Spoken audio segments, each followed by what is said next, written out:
All right. So let's talk about tinnitus, right? Mm. Tinnitus is the most commonly claimed condition. Okay. That's important to note. And I'm going to throw out there to everybody. And I know Clay's a little bit less irritated about this than me. So I'll let me be the sky is gray.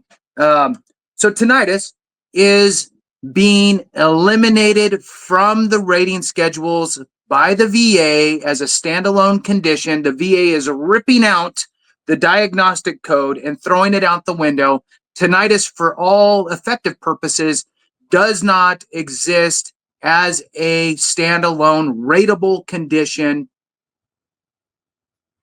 once the rating schedule change goes into effect, potentially April of 2025.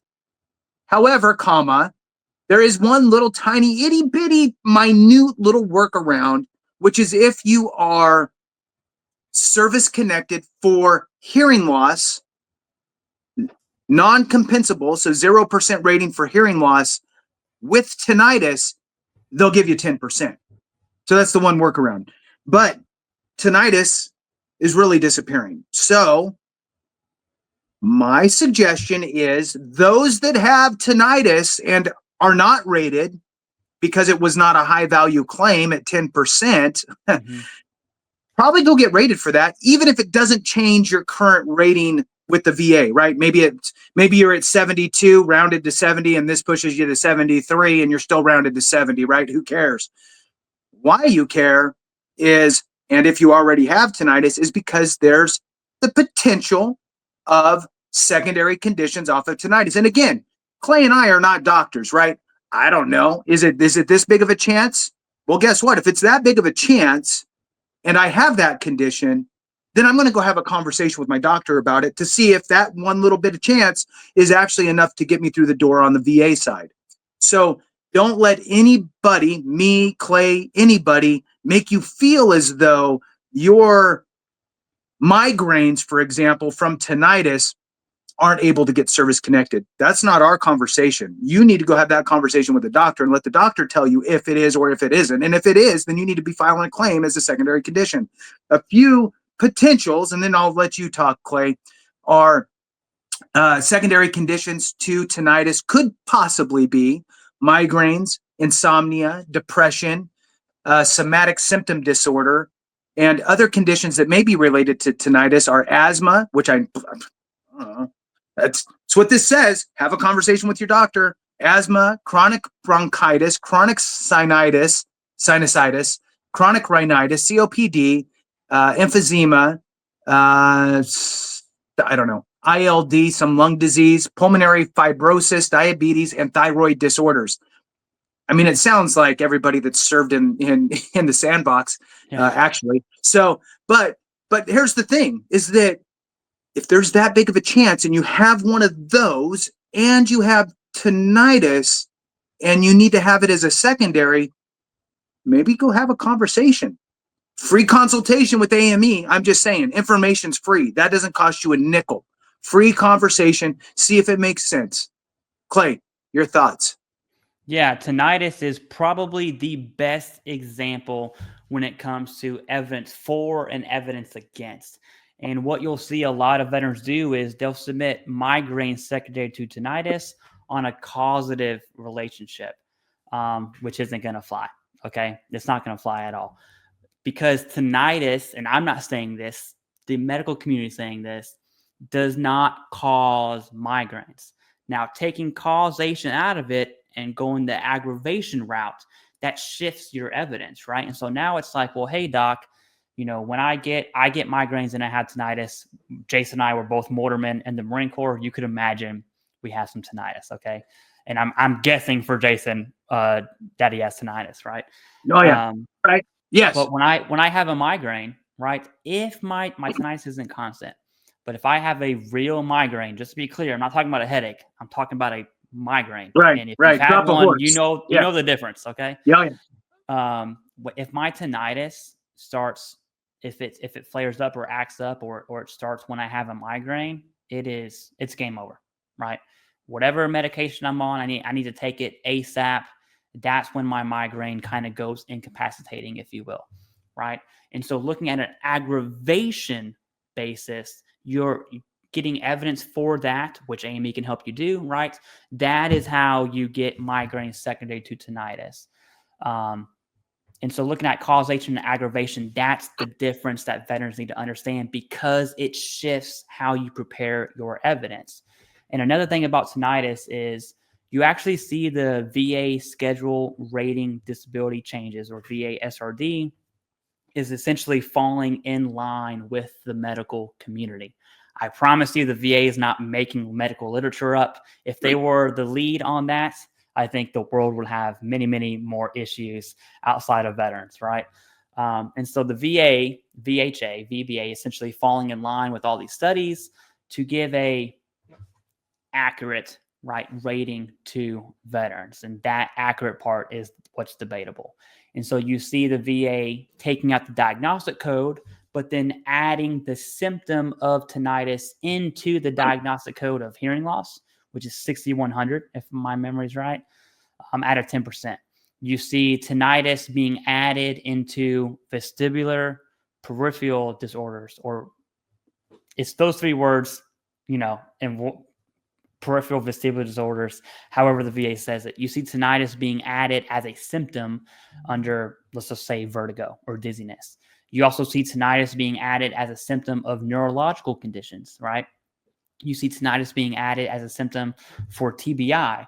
And when you look at, you had said asthma as a secondary, which does sound weird. I've also seen sleep apnea a few times be service-connected secondary to tinnitus. And what it stems down to, and this is me just guessing, again, I'm not a doctor. If you're, right, as you're sleeping, your tinnitus, especially if it's severe, right, there's a scale of tinnitus, right? Mine's probably somewhere down here. It sucks. It's livable. You have people who have a constant ringing in their ear. And so again, when you're sleeping and your body's stressed, it's like this, that's going to obstruct your airway. It's going to put pressure and stress on your lungs. And that's what's really going to lead to, right, asthma, sleep apnea, and everything else. But who can tell you that? A doctor can, not a YouTube video. And so I think you put it perfectly, Jason. It's access to information, and information is free. So you don't know what you don't know, right? So if you have sleep apnea, you're not obese, you don't have any toxic exposures in your civilian job. You don't have mental health, right? You're missing, you're checking off. It's not that, it's not that, it's not that, it's not that. Hey, well, I have this. Could it be that? And then you go down that route. Now, food for thought. If you do have sleep apnea and you have tinnitus, but you're 350 pounds, right? You're going to see sleep apnea kind of fall more closer to being obese versus having tinnitus. And so you see this competing evidence, which is critical. And I'll probably throw this last line out there, and then I'm going to kick it back to you for AME, or really any doctor, right? If you're using your VA doctor for your Nexus Letter, or you're using AME, you need to give them your relevant medical records. So let's say I'm 350 pounds, I have tinnitus, I have sleep apnea. If I don't let my doctor see how big I am, or see the evidence that I have over here, and I shove that over here, that Nexus Letter is not going to carry the same weight. That's a pun. The same weight as if they viewed all the evidence. And so you can't cherry pick evidence, right? The VA is going to find it, and then they're going to deny your claim. And so relevant medical records are critical. And you know who knows that? AME knows that. You know who doesn't know that? Your private doctor that lives down the street that doesn't understand the evidence analysis needed for the Nexus Letter. I can go all day on evidence analysis, but that's all I got. It's, and that's, I think that's the point, right? The point that we partnered up with AME is because there's a gap. There's a gap of knowledge that's missing from your primary doctor with regard to VA stuff. The VA world is so entwined between the medical world and legal world and it's all kind of mushed together. And, you have your Code of Federal Regulations, you have your M21, you have public laws, you have all these different things. So you almost need to work with a hybrid attorney slash medical provider, right? A doctor, right? A board certified doctor who's also an attorney in VA law, right? And to be honest with you, that is kind of like what AME is. And in fact, I'm pretty sure they have attorneys. I think I talked with one there who understand this stuff. And so when they're putting all this stuff together, it is through the correct lens. Now, I'm not saying it's not impossible, and I'm not telling people they have to go here. I'm saying it's a resource for you. If your doctor can't or won't or doesn't, then you have an option, because your other option is you need to now become the expert and explain it to your doctor, walk them through it. And some doctors are open to that. Some doctors are not. Some doctors are like, I don't want to spend 3 hours figuring this out. I got other things to do with my life. Here, I'll write you a 1-paragraph, super loose, funky thing. And in some cases, that's all you need and it'll work, and that's fine.